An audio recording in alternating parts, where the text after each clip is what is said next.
Listener discretion is advised. Hello and welcome to Comedy, the podcast that helps you find new, emerging, and undiscovered independent comedy podcasts. I'm Greg, the host and curator of comedy. Today's episode is from A Wee Natter. On the show described by at least one person as like a breakfast show without the music, Jenny and Marc Steele take a lighthearted look at the not-so-important issues of the day. If you like today's episode, make sure to check out the episode description for links to subscribe. All right, let's get this show started. Begin. Hey up, it's A Wee Natter. I'm Marc Steele, and across the table from me is... Jenny Steele. We've got to mention, haven't we, Mark, what we've just discovered? That makes it sound like you've made some real scientific breakthrough or something like that. What have you discovered? Well, we was in the garage, going to just touch up we've got a bit of bark along our borders, haven't we? So we gets the bag of bark out, and what ran out of the bag of bark? We think it was Mother Mouse, don't we? It was a field mouse that then went skiting over into the field. Yes. And then in the bark, what was the mark? 4 babies. Now, I don't like mice. They absolutely freak me out. I couldn't deal with it, so Mark had to deal with it. And you know what the shocking thing is? What? We've got Sooty.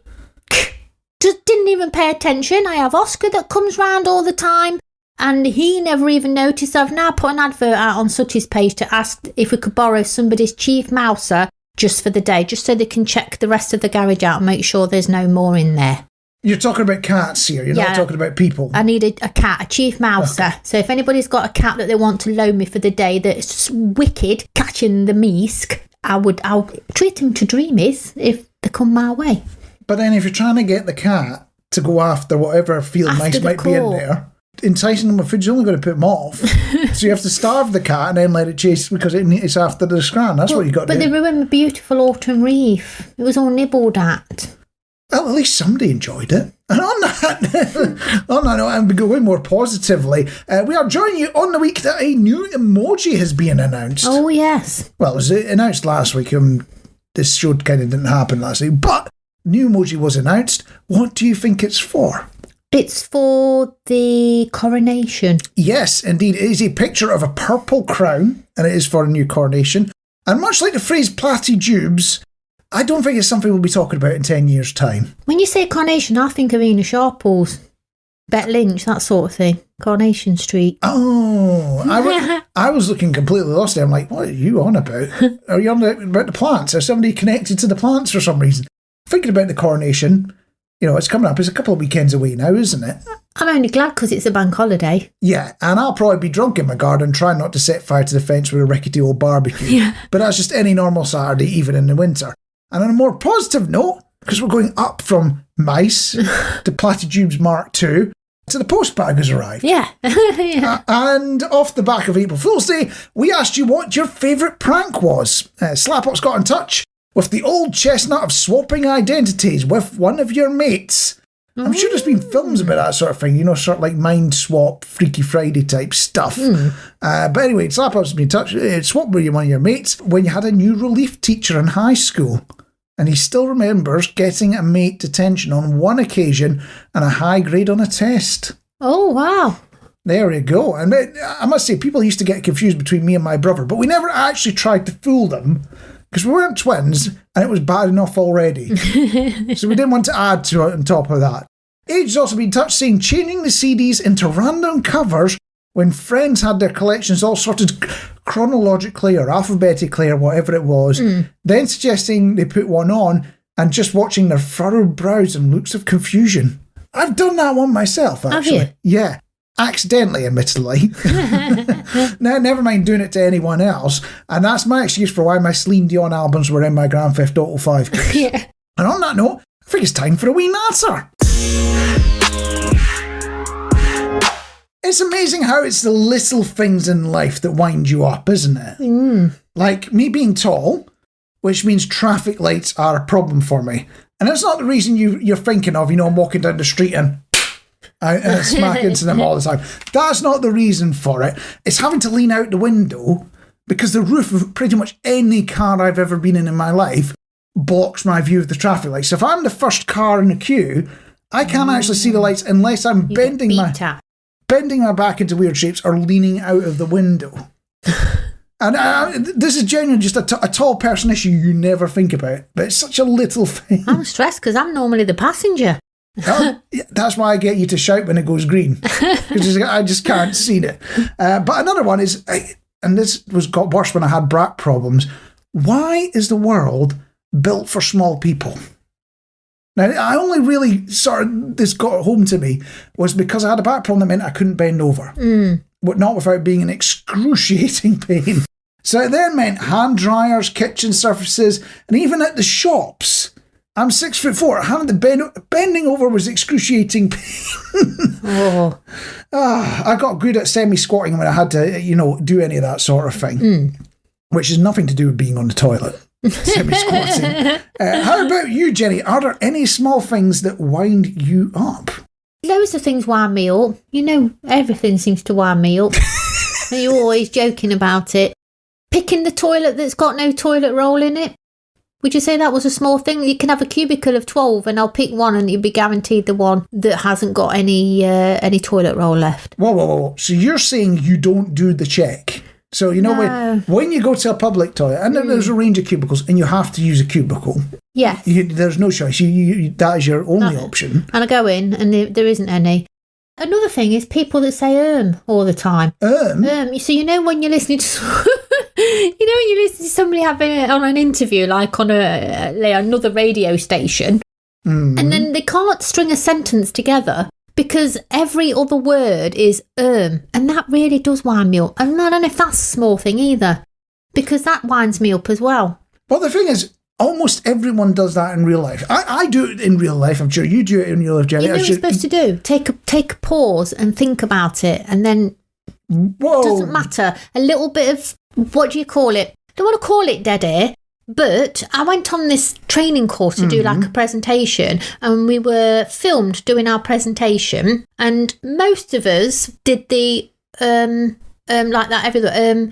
And then when you look at it back, you're cringing. And the advice we were given is things like, just take a little bit of a pause, think about what you want to say next. It doesn't matter if you've got that little bit of silence, you're thinking about what's coming next rather than, because you sound like you don't know what you're talking about. If every other word is, I sound like Boris Johnson now, don't I? Am I allowed to say that? You can say that all you like when we're not regulated at this point, and we're not paying for this. It doesn't come as an election expense or anything like that. So you could, so long as we're not going to get sued, you can say what you like. Right. Okay. Yeah, we're this then. But what I was going to say is your suggestion is that you stop, you don't say anything, and you have a think. But life would be so boring if everyone did that. There wouldn't be so many arguments in the world. It'd all get very boring. So I'm going to open this up to you, dear listener. What is the small thing that really winds you up? A couple ways to get in touch on the socials, at Solid Radio UK or at Solid City, or even if you're on Spotify, the question's popped up, you can tap on it, stick your answer in there, and we will share your pain in the next episode. I've got one more. Uh-oh. When you're ringing up a call centre and you get that, your call is important to us, please stay on the line. And you're like, it's not important to you at all. You don't actually care at all whether you talk to me or not. Otherwise, you'd be talking to me. I hate that. I totally know where you come from. And you're right, the call is not important to the organisation, or they would have actually just spoken to you. And this is the thing. Customer service departments, and this is not me making up a conspiracy or anything like that, customer service departments exist purely because management don't actually want to deal with their customers. You can never get a manager or supervisor. When you ask for one, they're always in a meeting. No, of course fictitious meeting, or they're in a training session. That's because they might have a supervisor who's scheduling time or whatever. They won't have somebody there to take escalations. The whole point of a customer service department is to isolate management of an organisation from the people that actually have to suffer whatever nonsense they're putting out. That's the whole point behind the customer service department. Well, you're important to me. I just want to talk about postage charges. Have you ever had to pay for something because something's been delivered and the person that sent it hasn't paid enough and put enough stamps on, or you go and collect it from somewhere and you've got to pay to collect? I don't mean none of these scams. I mean legit. Yeah, because you get a notice through the door saying, by the way, somebody's trying to send you something. It's going to cost you another couple of quid on top of whatever postage you didn't pay. Yeah, I was just chatting to a few friends and I thought I must mention this on A Wee Natter. I'd had something saying that I had to pay, I think it's about £2 or something to get some piece of mail. And I can't exactly remember what it was, but I remember at the time it was literally junk mail. And I thought, I can't believe I've paid £2 for this. But one of my friends has actually said, well, a couple have actually come back with, they got charged £22 customs fee for 2 bits of plastic from Japan. Now, it depends what those bits of plastic are. If we're talking like little washers or something like that cost 2p, that's ridiculous. If we're talking like a custom-made part for something that cost £3,000, £22 not too bad for import fees. Maybe it can't be if they're saying £22 high. But the thing that made me nearly spill my coffee, I made the mistake of having a sip of coffee as I read this next one, and it nearly went all over my dress. Somebody said to me that they once had to pay for a letter telling them they'd been made redundant because the company forgot to pay postage.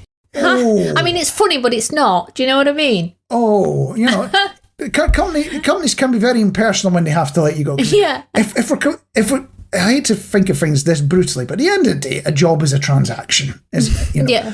They're paying you for as long as you're delivering a service, and at some point, one of you is going to terminate it. And jobs don't last forever unless you own the company, and even then it might not. But a bit depressing. There are ways of dealing with letting people go. I'm paying for your own redundancy letter because they forgot to put postage on. I mean... Yeah, I've been the other side of the table. It's not fun having to let somebody go. No, but that's... Trying to do it by letter. You pay for the privilege of having the letter telling you you've got no job. Oh, that's just Don't know what the company was. Obviously, I wouldn't say if I did, but I just thought I'd love to mention this. Just in case that's kind of happened to anybody else, if, they're forked out. And I mean, as I said before, it's legit. I don't mean any of these, you've won £5 million, please send us your bank details so we can pay it in, and you need to pay a £250 administration fee. I'm not talking about anything like that. I'm talking about legit stuff where somebody has either not paid enough postage or, it's fun. Can you top that one? Well, this is it. My mind is still stuck on somebody being let go that way. Because that's more brutal than the most brutal way I've seen somebody go. And that was, I'm not going to give names away, but we kind of knew there was something on the horizon. Going into the meeting, it was never spoken about out loud, but we knew that a lot of people weren't going to walk out with jobs at the end of it. We kind of knew it was coming. Yeah. But we went into this meeting, there was this presentation, blah, blah, blah, new brand, etc., etc. Bright new future, we don't need half of you, yada, yada, yada. And then they stick this video on, and it had a whole bunch of pop stars of the time talking about how this new venture was going to be amazing, great, da, da, da. And you're sitting there thinking, so wait a minute, you spent a load of money on a marketing video with all these pop stars telling them that all these people are effectively going to look for jobs, but not telling us about it. That's terrible, isn't That's it. So effectively, I had colleagues who were fired by JLS. Oh. We're naming the band. that was just one of the artists. That gives you an idea of the sort of era it happened and just how brutal. But even compared to that, having to pay for your own redundancy letter, that's brutal. That is brutal. That is brutal.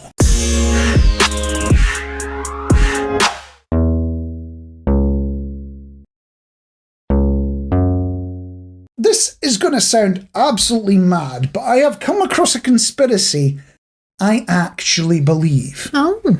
Think back years ago, like not yesterday, with Easter just passing and all that. What did you used to find in the shops at Easter?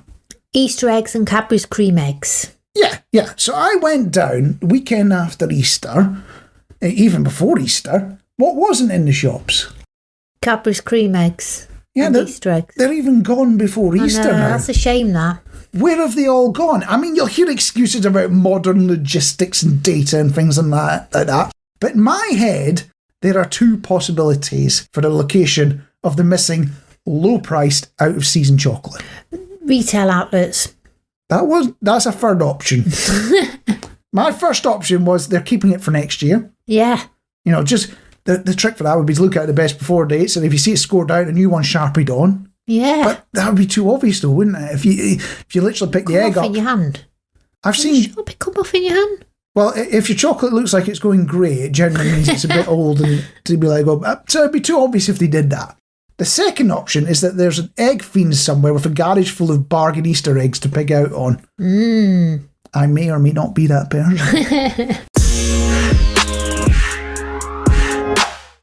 when you hear the phrase scientists say, what comes to mind? Something scientific, like the ingredients in a anti-aging cream or a shampoo, something like that.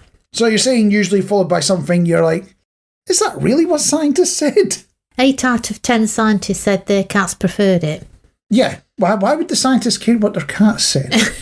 That's what I'm worried about there. But however, I have been on the internet recently and scientists say honeybees become blank when shaken vigorously for 60 seconds. Become blank? What do you think blank could be? You know, like the game show Blankety Blank. What do you think blank could be? I can't say dead then if it's only for 60 seconds. Do they pass out? Do they faint? They don't pass out. They don't faint. Lose their... Can't fly. Lose their buzz isn't too far off. They become pessimistic. Oh. I don't know about you, but if I was shaken by a giant, I'd be slightly more than pessimistic afterwards. But this has got me wondering, what is the daftest thing you think we could get research money for? I mean, there's my real project of trying to hack your Wi-Fi through your telly, but that's not daft enough. That's why I'll be putting in a bid to see how many pigeons I need to bribe into lifting me and obtaining the power of flight. Yeah. I'm talking coffee shops again. Any particular reason? Because I was excited because my friend Cheryl Warner, always listens to us on A Wee Natter, always keeps me up to date on what offers Costa's got going on. Always. She never lets me down. Right, so you're addicted to a specific coffee shop, and it sounds like Cheryl is as well. Yeah. And it's quite a popular one. Okay, yeah. Following that so far. So she gives me this message the other day, and it was cake for £1 at Costa on Friday. I thought, I'm in there. I feel a bit sorry for Cheryl because she's literally at work from 4 a.m. till about 4 at night, and by the time she gets to Costa, there's no lemon drizzle left for her. I do feel really sorry for Cheryl. So I gets in there quite early. I thought I'm having my... Well, I brought a cake, but I brought it for you, didn't I? Yeah. So I gets there, gets me coffee, gets me cake in a takeaway bag, and I thought I'll have a bit of fun. And either the people... I don't know if you've ever had it happen to you, but either people can't take a joke or they don't actually know you're joking. So the cake counter, it was early in the morning, so it had all the cakes that you could choose from. It's fully stocked. Sent you a quick picture, didn't I? I said, which cake do you want? Very helpful. Mark says, get me anything. I thought, right, okay. So anyway, gets me cake, but I thought, let me have a bit of fun here. So I says to this, I says to the woman, I said, should you want a cake with your coffee? £1 today. I says, I'll take the lot. And she went, what? I says, I'll take the lot of them. I says, do you deliver? And this woman in the back of the queue, she said to me, very worried look on her face. She says to me, I only wanted a rocky road. I was like, I'm joking, love. She's like, well, serious on her face. Well, I could have took the lot. Well, if she has been at Greg's, yeah. There is always somebody that's buying for the entire building site in front of you, and you will see everything you thought, I quite like one of those, disappear right in front of your eyes. So it's not impossible. That's heartbreaking when somebody has the last thing and the person in front of you. That happened yesterday, didn't it? Somebody had the last cornflake cake in front of you. And I was just about to order it and he had the last one. And he made a point of saying it was the last one as well and I'll have that. And I was like, typical. But people are like that. But yeah, you get over it. I don't know if she could take a joke, but her little face was well worried. She's like, I only wanted a rocky road. I should have said, don't worry, love, everything in the counter but minus the rocky road. Have you heard of Chat GPT? No. I've heard of Grand GPT. No, I haven't actually. I'll say Grand Theft Auto. That's absolutely nothing to do with it, is it? Chat GPT is an AI you can ask questions or provide prompts to, and it'll write a response. So it's currently doing about 98% of school and university essays at the moment. Does any of this AI stuff you hear about in the news scare you at all? You see some of these robots that they make, don't you? And they're quite intelligent and seem to know everything about you.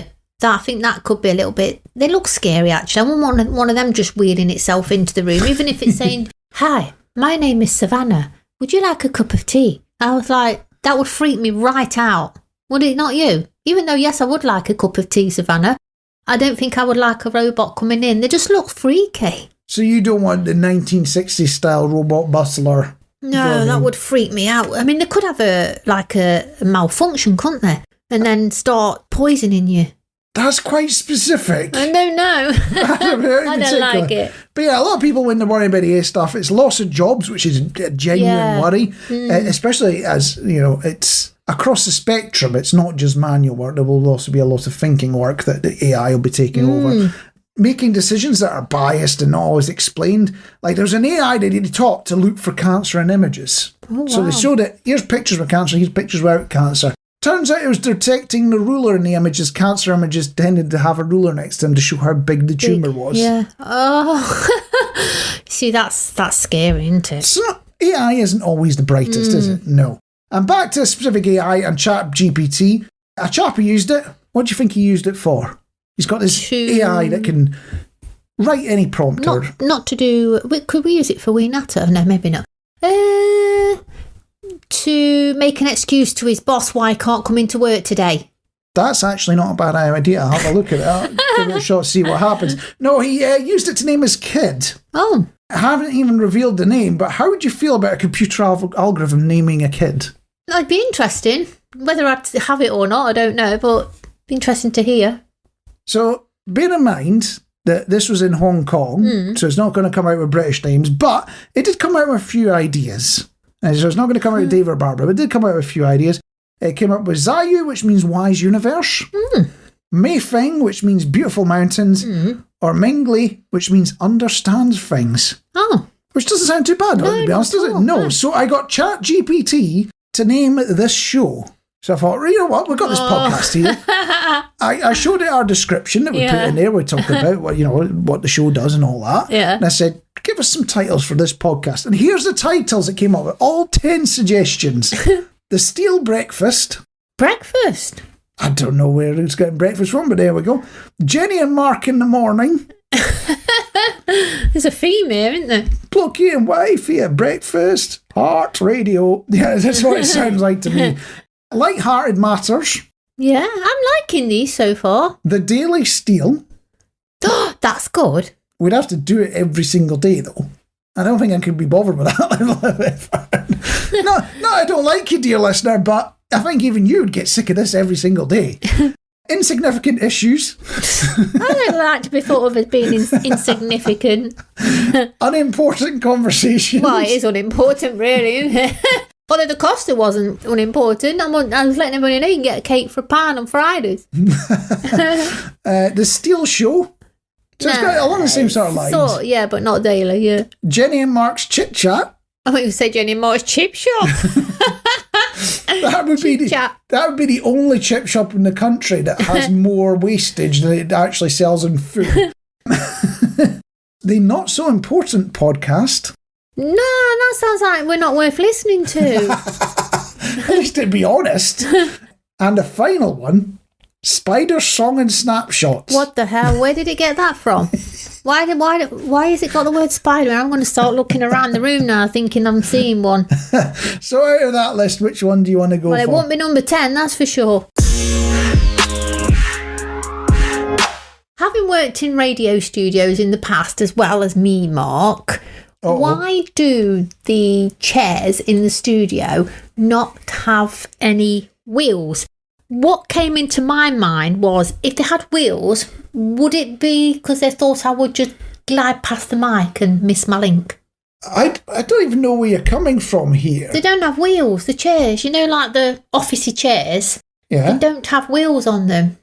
So you can't move your chair around. I worked in radio studios, admittedly a long time ago now, but we did have office wheelie chairs in there. What happened there? I think this was hospital radio that I was talking about. I don't think the chairs didn't have any wheels on them. And one of the community stations we worked on, there were no wheels on the chair. So it's quite awkward when you're trying to shufty around to get something. That was literally because they had a budget of £3.50 in a packet of disco. So, you're reminding me of in my student days, there was a room that we used to borrow to do the student radio stuff and whatnot.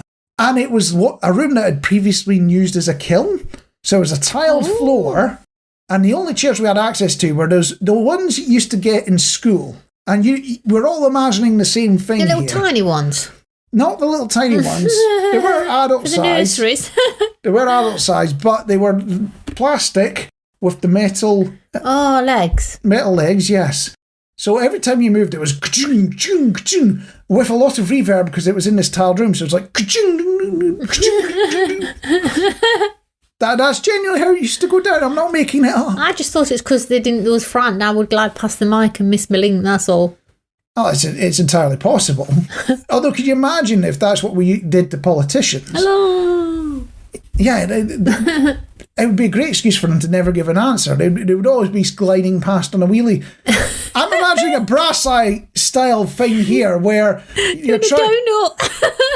I'm imagining something brass eye style here where they're trying to interview a serious politician and the politician's just constantly wheeling back and forth and back and forth. So I'd do it on purpose. It sounds fun. I might have to, seeing as though I'm starting a mini political career, that might have to be my gimmick. You're just constantly wheeling back and forth. Even if we're like getting interviewed in the middle of nowhere, like in a field, just trying to sludge around in the mud in a wheelie chair so they can't actually catch me and interview me. Would you have a smile on your face as you were doing it? Well, yeah. At the end of the day, if you're shouting at the top of your lungs, you can't catch me, I can't give you an answer, you're going to have a bit of fun with it, aren't you? Yeah.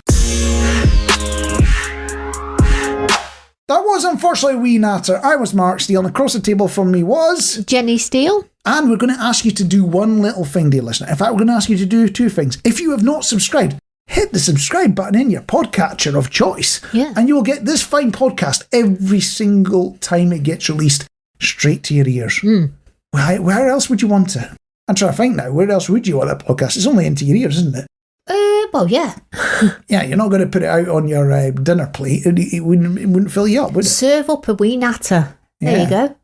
Oh, that's an option. Yeah. The other one is that in the run-up to the local elections, especially if you're in Englandshire, there may be canvassers chapping on your door going, would you kindly vote for us, blah, blah, blah. So what you need to do is go, hold on a minute, I've got a message for you. Tune into A Wee Natter podcast. Or whatever your podcast app is. Do that, and you'll be spreading the love. That's how we got to view it. And on that note, we'll catch you next time. Next time. Thanks again for listening to Comedy by Indie Drop-In Network. If you would like to nominate a comedy podcast to be featured, just send me a tweet at Indie Drop-In. I'd also love to hear if one of our featured podcasts is now your favorite show. Indie Drop-In survives off ad revenue and listener donations. If you would like to contribute, please consider buying me a coffee. Just go to buymeacoffee.com/Indie Drop-In. If you look at the very bottom of the episode description, you will see a link. Indie Drop-In has many other shows that you also might like. Just go to indiedropin.com. All right, we'll see you next week.